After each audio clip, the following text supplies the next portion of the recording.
Marcos capítulo 10, versículo 46. Aleluia. Marcos 10, 46.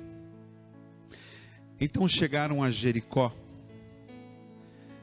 E quando Jesus e seus discípulos, juntamente com uma grande multidão, estavam saindo da cidade, o filho de Timeu, Bartimeu, que era cego, estava sentado à beira do caminho, pedindo esmolas. Quando ouviu que era Jesus de Nazaré, começou a gritar: Jesus, filho de Davi, tem misericórdia de mim. Muitos o repreendiam para que ficasse quieto, mas ele gritava ainda mais: Filho de Davi, tem misericórdia de mim. Jesus parou e disse: chamem-no. E chamaram o cego. Ânimo, levante-se, ele o está chamando. Lançando sua capa para o lado, de um salto, pôs-se em pé e dirigiu-se a Jesus. O que você quer que eu lhe faça? Perguntou-lhe Jesus. O cego respondeu: Mestre, eu quero ver. Vá, disse Jesus, a sua fé o curou. Imediatamente ele recuperou a visão e seguiu Jesus pelo caminho. Vou repetir o versículo 51. O que você quer que eu lhe faça? Perguntou-lhe Jesus. O cego respondeu: Mestre, eu quero ver. Pai, obrigado. Obrigado mais uma vez por esta palavra. E assim como o Senhor já falou comigo, fala com cada um nesta noite. Que estejamos aqui simplesmente para ouvir, aprender, crescer e ser transformado pela Tua voz e pela Tua palavra. Eu oro em nome de Jesus. Amém. Irmãos, você consegue imaginar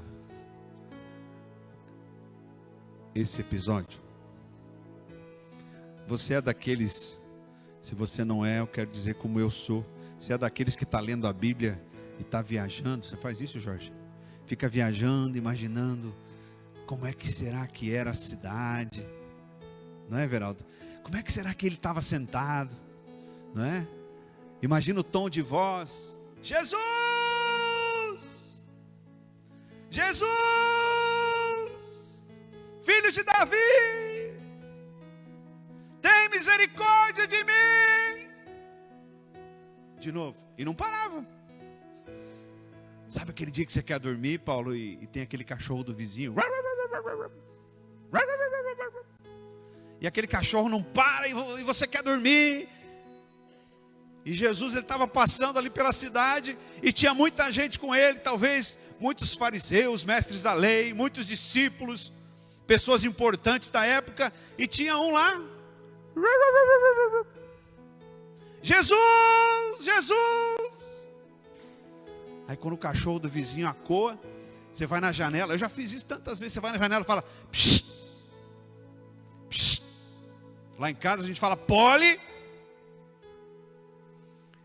E aquele cego gritando. E foi alguém lá perto dele e psst.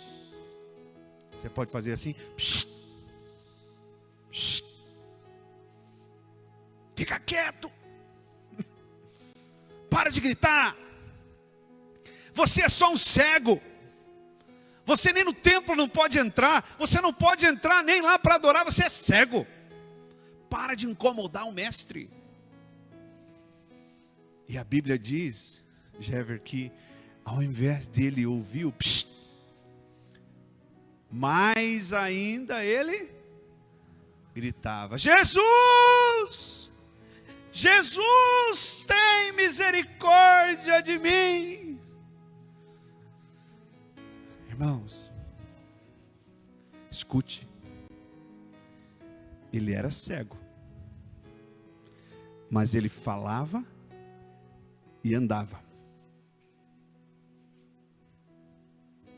Ele era cego, mas ele não permitiu que a cegueira dele afetasse também as suas cordas vocais e as suas pernas. Você está me entendendo? Queridos, às vezes nós somos paralisados. Nós somos paralisados porque encontramos uma deficiência em nós. Eu não sei cozinhar, então eu nem água não esquento. Eu não sei cozinhar, eu não sei passar, eu não sei lavar, eu não sei limpar a casa, então eu não vou fazer nada. Eu mal sei escrever e ler, então eu não vou procurar trabalho, ninguém vai querer me contratar. Ou eu descobri uma doença que tirou a minha paz, tirou a minha saúde em alguma área, e aí eu começo a decair. Observe que aquela deficiência daquele homem não tirou dele a vontade de dizer: eu sei que você é o filho de Davi. Observe que aquela deficiência não tirou daquele homem o pulo, o salto que ele deu. Quando nós percebemos uma deficiência, percebemos algo que a gente literalmente não faz bem, pode ser até um pecado, pode ser aquele pecado, aquela circunstância que bate na porta e a gente tenta mudar, até consegue um pouquinho, de repente volta. Nós não podemos deixar isso nos dominar. Não podemos. Não podemos. Vou contar aqui para vocês uma historinha. Logo que me converti, os primeiros anos ali, eu lembro que a Maju era pequenininha, então devia ser os primeiros 3 anos de igreja ali. Teve uma campanha no Brasil do Billy Graham, na época, não me lembro exatamente o nome da campanha, mas a Band transmitiu ao vivo essa campanha. E o Billy Graham e o filho, o Billy Graham filho, eles eu tenho até uma Bíblia dessa campanha que veio para mim depois. Eles falavam e em tempo real alguém traduzia, e era uma campanha de 4 dias transmitida pela Band em horário nobre, e o objetivo era você reunir as famílias, e essas famílias nas casas ouviam aquela palavra de evangelismo. Me lembro muito bem que num dos dias estava minha mãe lá em casa, e tinha uma parte da campanha que eu tinha que parar e ler um texto e falar para quem estava me visitando naquele dia, e falar de Jesus. Eu não conseguia, porque eu chorava e chorava. Hoje de manhã eu brinquei com a Joana, falei: Joana, quem que é o teu pastor? Onde é que tu aprendeu a chorar assim? A Joana aprendeu com o Jeff. Já está chorando o Jeff, ó. E o Jeff comigo. E um dia eu chamei o pastor Eli lá em casa e falei: pastor, ora comigo aqui. O que foi? Ora comigo e bota a mão na minha cabeça e fala para Deus tirar isso de mim. Tirar o quê? O choro. Pois eu ia tentar pregar em um lugar, eu queria falar de Jesus e vinha o nó na garganta e não saía. Eu chorava. E ele riu, me lembro bem naquela cena, ele riu, ele falou: não, nós vamos orar para Deus te dar equilíbrio. E ali nós oramos e Deus foi realmente equilibrando, e por tantas vezes eu estou falando, eu preciso respirar. E eu me lembro daquele dia que nós oramos por isso. Queridos, às vezes a gente tentou, pode ser que você tentou fazer alguma coisa e bateu na trave. Tentou uma vez, 2 vezes, não deu certo. Aí você desiste. Talvez Jericó já tinha ouvido a palavra daquele cego dizendo que queria ver. Mas ele não desistiu. Ele não desistiu. Certa vez eu conheci um professor que trabalhou comigo. Se eu não me engano foi em Roraima. E ele era de Belo Horizonte e eu aqui do Paraná. E a gente voltando no aeroporto, ele disse para mim, ele já tinha uns 55 anos e a esposa tinha 35, se eu não me engano. Ele confessou para mim que eles nunca conseguiram ter filhos e eles estavam já tinham gastado muitos recursos tentando inseminação artificial e não dava certo, e ele já tinha desistido, mas tinha ainda um embrião. E eles iriam tentar pela última vez e depois iriam desistir. Não sei se é embrião que chama, mas acho que é embrião, né? E eu disse para ele, Ribas é o nome dele, falei, Ribas, você já orou? Ele baixou a cabeça e disse, não. Então assim, vamos combinar o seguinte, no dia que for a inseminação da tua esposa, você me liga e eu quero orar com ela. Kátia é o nome dela. E o tempo passou, 1 mês, 2 meses, um belo dia, eu estava em casa de meio-dia, tocou meu celular, era ele. Falou, Márcio, lembra aquilo que você falou para me ligar? Eu não esqueci de ligar. E vai ser hoje à tarde a inseminação da minha esposa. Eu pedi que ele botasse no Viva Voz, nós oramos juntos. E eu profetizei que ali, daquele ventre, nasceriam os servos do Senhor. Passaram algumas semanas, ele me ligou chorando, ela estava grávida. Passou mais umas semanas, ele me ligou de novo, pastor, são gêmeos. Um menino e uma menina. Eles devem estar hoje com 7 anos, mais ou menos. De vez em quando eu dou uma olhadinha no perfil dele para ver os meninos. Fui eu? Claro que não.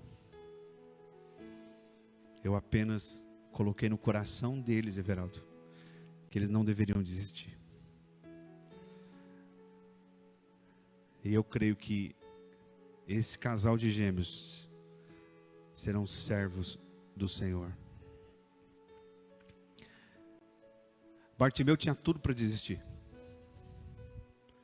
E vou dizer, hoje pela manhã falava das viúvas, agora vou falar dos cegos.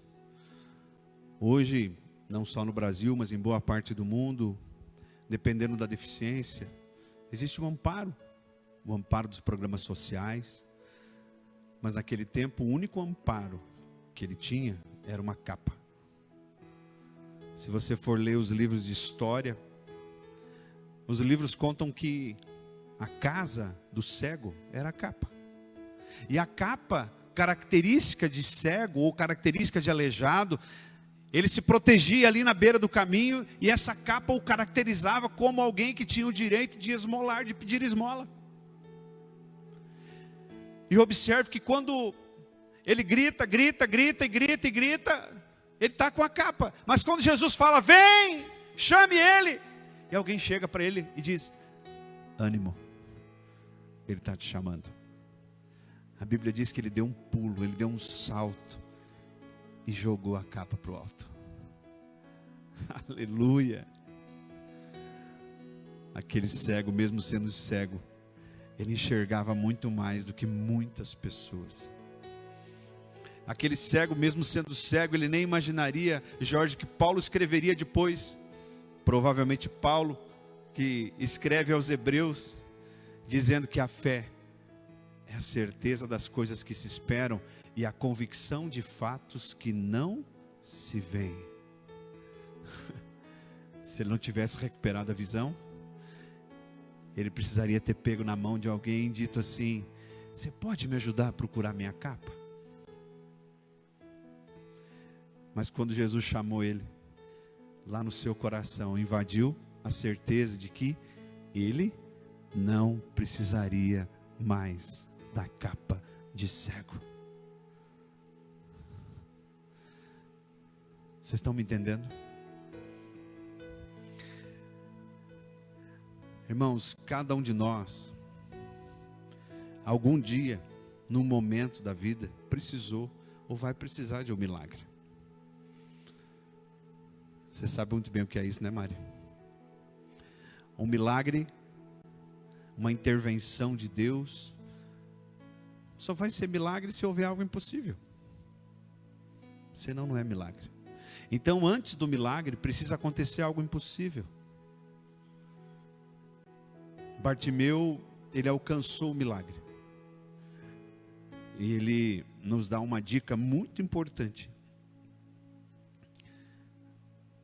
Ele diz, para você alcançar o seu milagre, você precisa chamar a atenção de Jesus. Bartimeu chamou a atenção de Jesus. Lembra da mulher hemorrágica? Ela determinou em seu coração, se eu somente tocar no seu manto, eu serei curada. E quando ela toca, Jesus para e faz a pergunta, mas quem me tocou?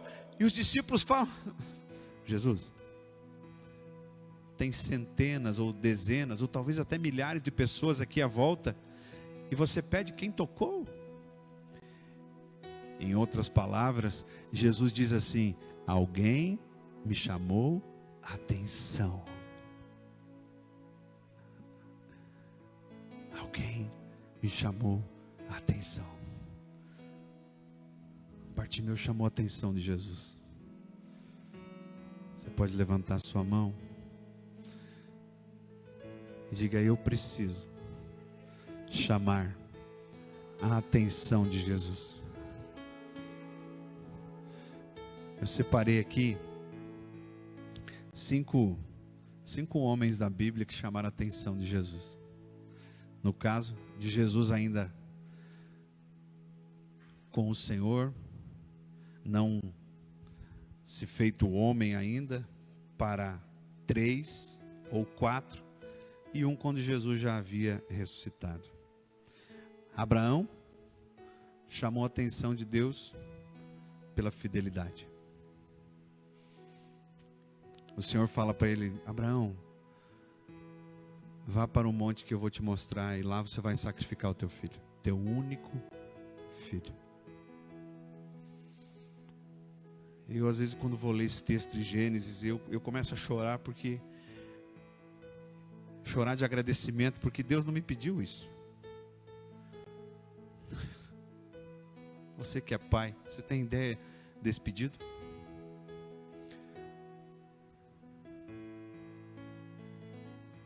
Você tem noção do que Deus pediu a Abraão?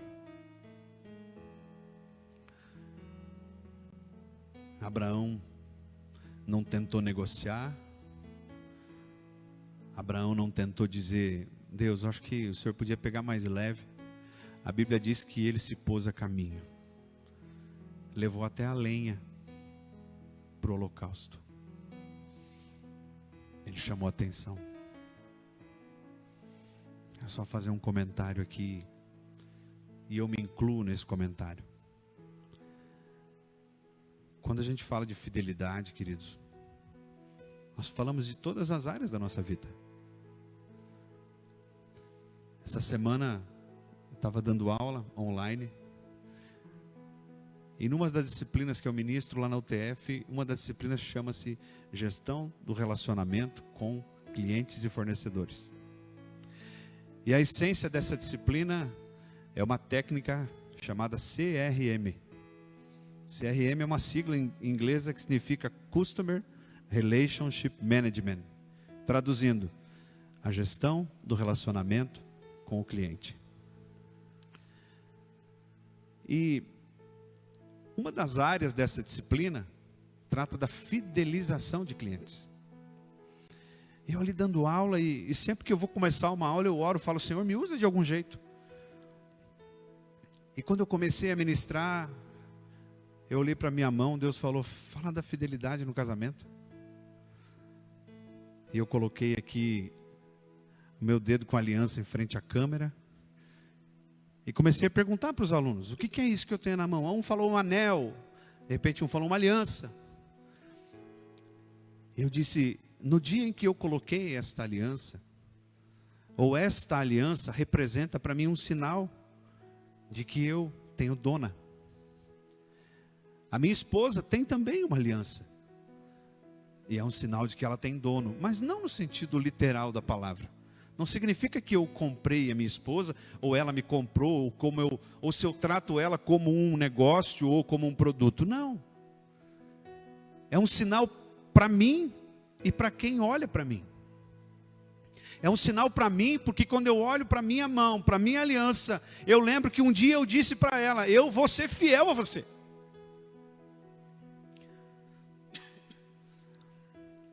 Irmãos, a fidelidade, ela faz parte do casamento, ela faz parte do trabalho. Observe que pessoas que conseguem se enraizar numa profissão, é porque são fiéis e se dedicam àquela profissão. Ela faz parte, não poderia deixar de falar, das contribuições financeiras da igreja. Na grande maioria das vezes, sabe como que nós agimos? Nós, quando a coisa aperta, quando nós estamos fazendo outros investimentos, quando tem notícia na TV de pandemia, a gente começa a diminuir aquilo que ofertava, o que dizimava. Mas a Bíblia diz que a fidelidade, ela agrada o Senhor. E Abraão chamou a atenção de Deus. Um outro homem que chamou a atenção de Deus foi Noé. Quando nós lemos sobre a história de Noé, e Noé, vocês sabem que ele foi chamado para construir a arca. Num tempo em que, segundo a interpretação literal da Escritura, num tempo em que nem chover não chovia. E ele começa a construir aquela arca, mas antes disso, a Bíblia diz que Noé era um homem justo e íntegro. Justo e íntegro no meio de uma geração inteira corrompida. Justiça e integridade chamam a atenção de Deus. Justiça e integridade chamam a atenção de Deus.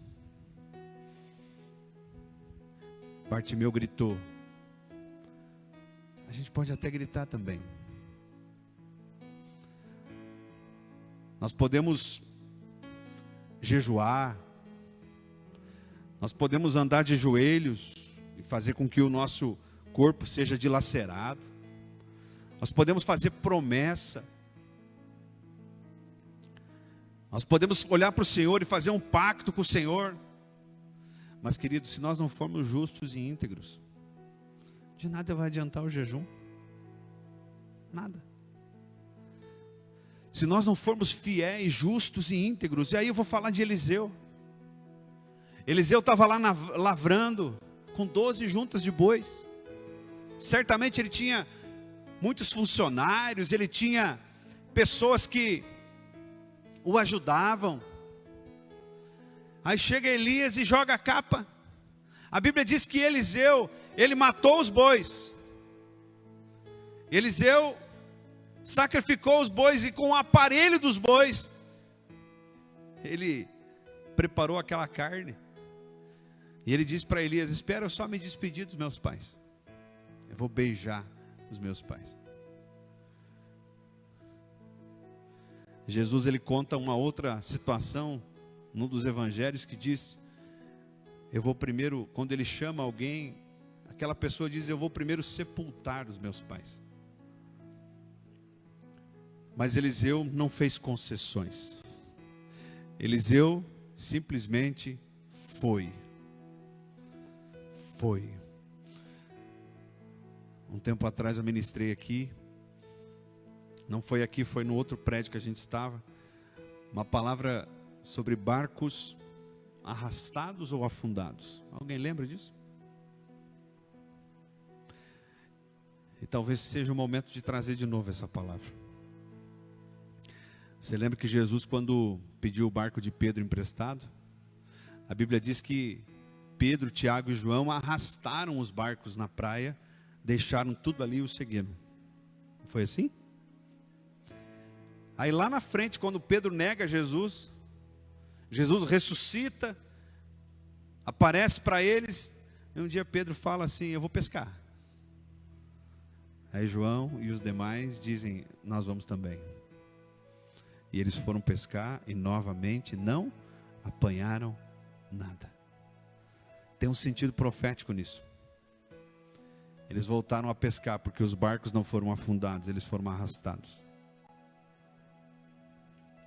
Eles fizeram concessões. Sabe aquilo que nós temos que nos leva para o pecado? Nós temos que jogar fora. Nós temos que tirar da nossa vida. Não adianta colocar numa gaveta, no fundo de uma gaveta. Não adianta colocar no fundo de uma gaveta, porque nós, mais cedo ou mais tarde, vamos lembrar. É mais ou menos como alguém que quer parar de fumar.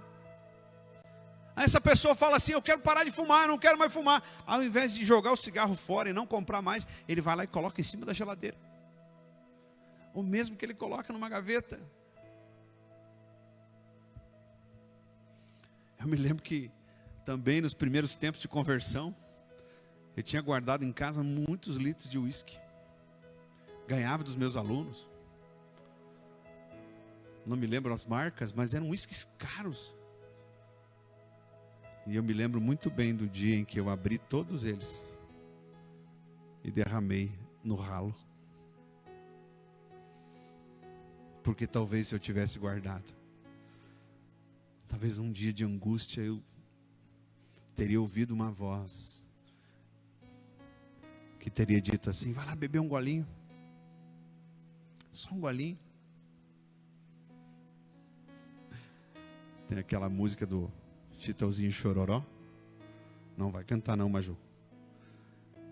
Que fala da agenda rabiscada. Tá ligada, né, Mari? Agenda rabiscada. E aí o texto da música, isso é do tempo do Everaldo, que o Everaldo trabalhava lá no Rafaim. Né, Everaldo?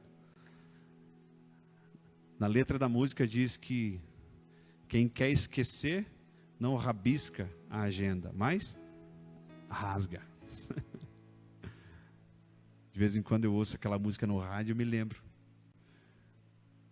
Me lembro desta palavra. Queridos, eu e você, nós não podemos fazer concessões. Nós não podemos permitir que algo nos leve de volta para uma vida de pecado. Davi foi até esquecido pelo pai. Mas a Bíblia diz muito claramente que quando o Senhor rejeita Saul, o próprio Senhor diz: eu encontrei Davi, um homem segundo o meu coração. Davi foi santo? Claro que não. Davi viveu uma vida sem pecado? Claro que não. Mas o coração de Davi estava preparado para se arrepender. Palavra da Mara de hoje de manhã. Ele chamou a atenção do Senhor, a ponto de ouvir uma promessa: o trono de Davi jamais terá fim. A ponto do próprio cego chamar Jesus de filho de Davi. Aleluia! Por último, um homem que chamou a atenção de Jesus, Paulo. Ousadia. Fala comigo, ousadia. Paulo foi ousado. Paulo não só conhecia as Escrituras, mas ele foi ousado quando usou o conhecimento dele para plantar igrejas no mundo inteiro. Bartimeu chamou a atenção de Jesus, sim, pela declaração de fé, chamou ele de filho de Davi, pela ousadia e coragem. Ele não ouviu quem não deveria ouvir. Aqueles que estavam do lado dele, levando ele para baixo. Fala comigo, ele não ouviu. Tem gente especialista e funcionário do diabo especialista em chegar no teu ouvido e fazer psh. Especialista em dizer assim: não, isso não vai dar certo, isso não vai funcionar.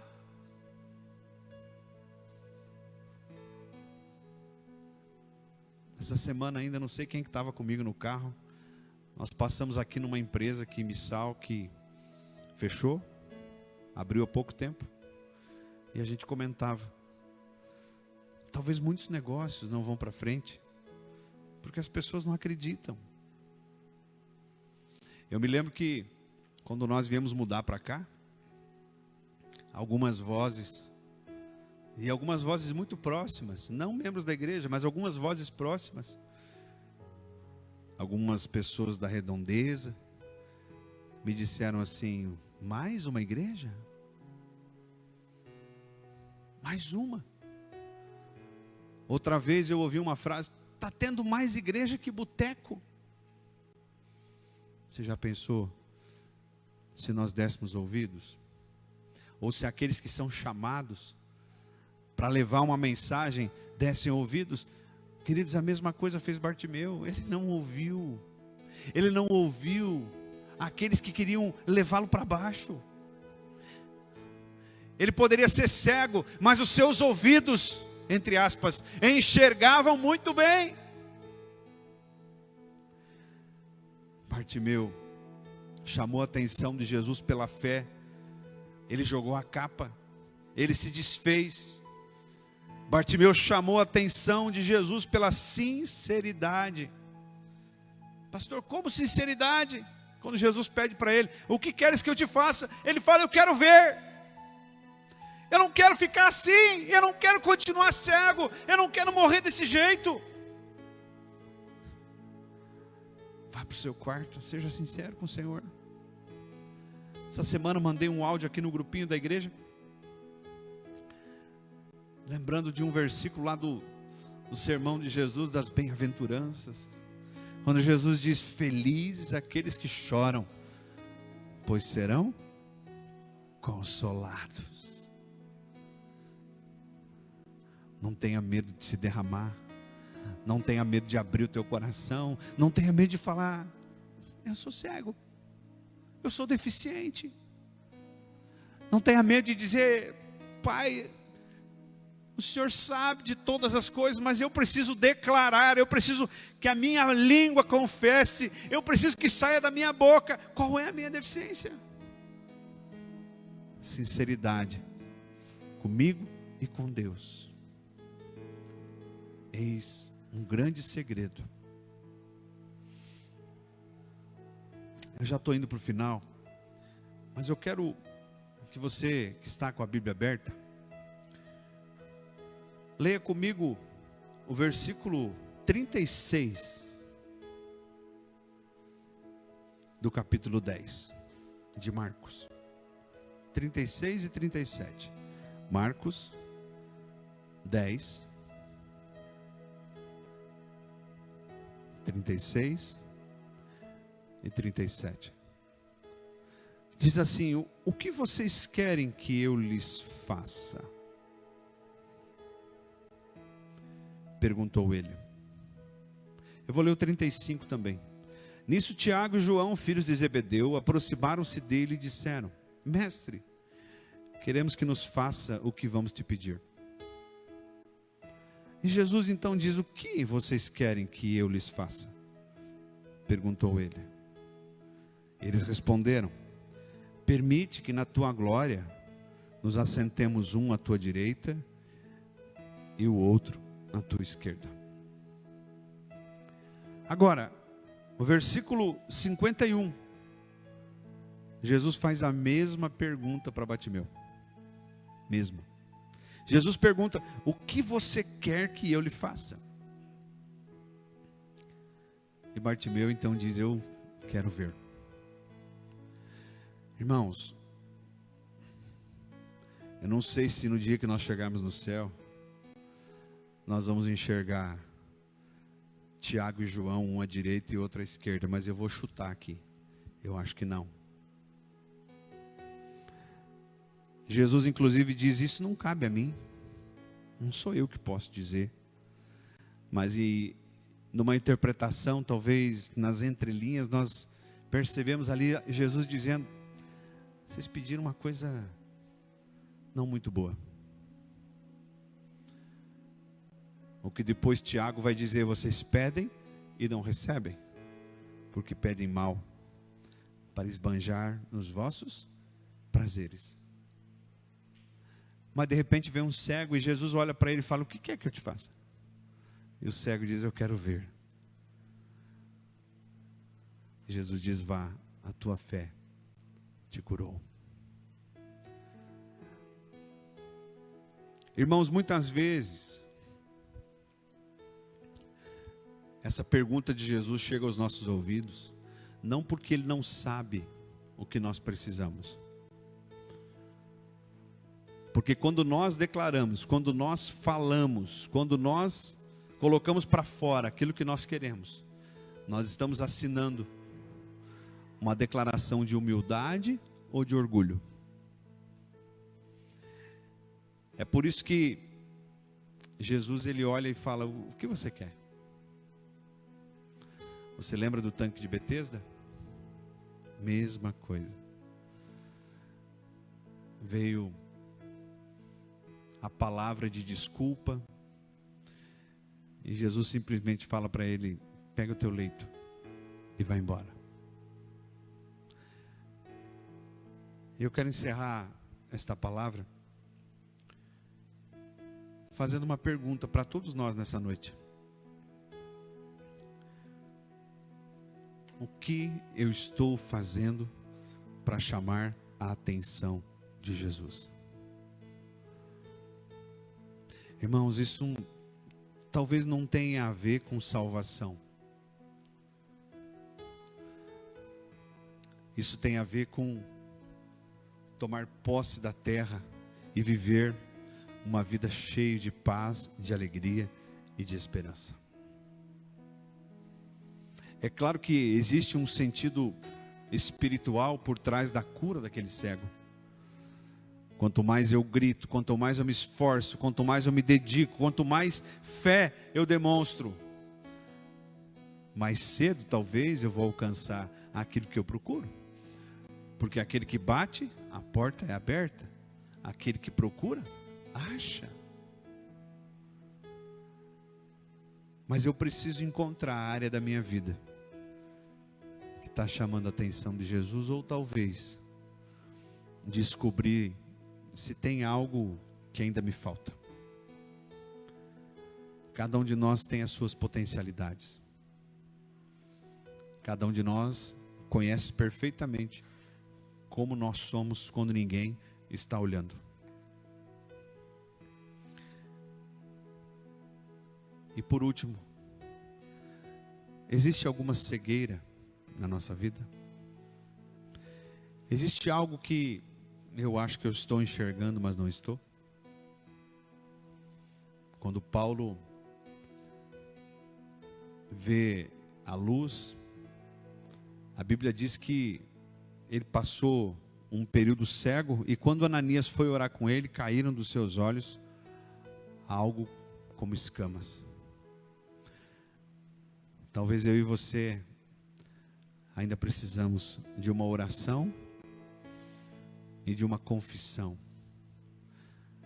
para que as escamas possam cair dos nossos olhos. Amém?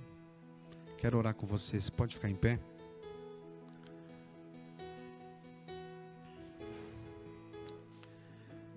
Aleluia. Você não precisa abrir, mas eu quero ler um último versículo no Salmo 24, que diz assim: quem poderá subir ao monte do Senhor? Quem poderá entrar no seu santo lugar? Aquele que tem as mãos limpas e o coração puro. Estava lá em casa antes, eu falei: Maju, vou cantar essa. Quem tem origem católica aí lembra dessa música? Quem tem as mãos limpas e o coração puro, quem não é vaidoso e sabe amar. Quem tem as mãos limpas e o coração puro, quem não é vaidoso e sabe amar. Não tenha medo de ouvir na sua casa, de procurar essas canções. Não tenha medo de, talvez, às vezes lembrar daquilo que você cantava. Isso faz bem. Tem muita coisa que você vai descobrir. E você vai entender que talvez antes não entendia. Se as minhas mãos forem limpas e o meu coração for puro, eu vou subir ao monte do Senhor e entrar no seu santo lugar. Enquanto nós ministramos um louvor ainda, pensa aí com você, tem alguma cegueira na minha vida? Tem alguma área que eu ainda não fui curado? Ou quando eu tentei alcançar a cura, alguém se aproximando de mim me fez ficar quieto. Esta é uma noite que Jesus está resgatando ministérios nesse lugar. Ministérios adormecidos, porque alguém te mandou ficar quieto. Chame a atenção de Jesus. Chame a atenção dele pela fidelidade, pela integridade e justiça, por não fazer concessões, pelo coração puro e pela ousadia. Não importe se com as vozes contrárias ao seu redor, olhe apenas fixamente para Ele, e Ele vai te chamar. Fique seus olhos fechados.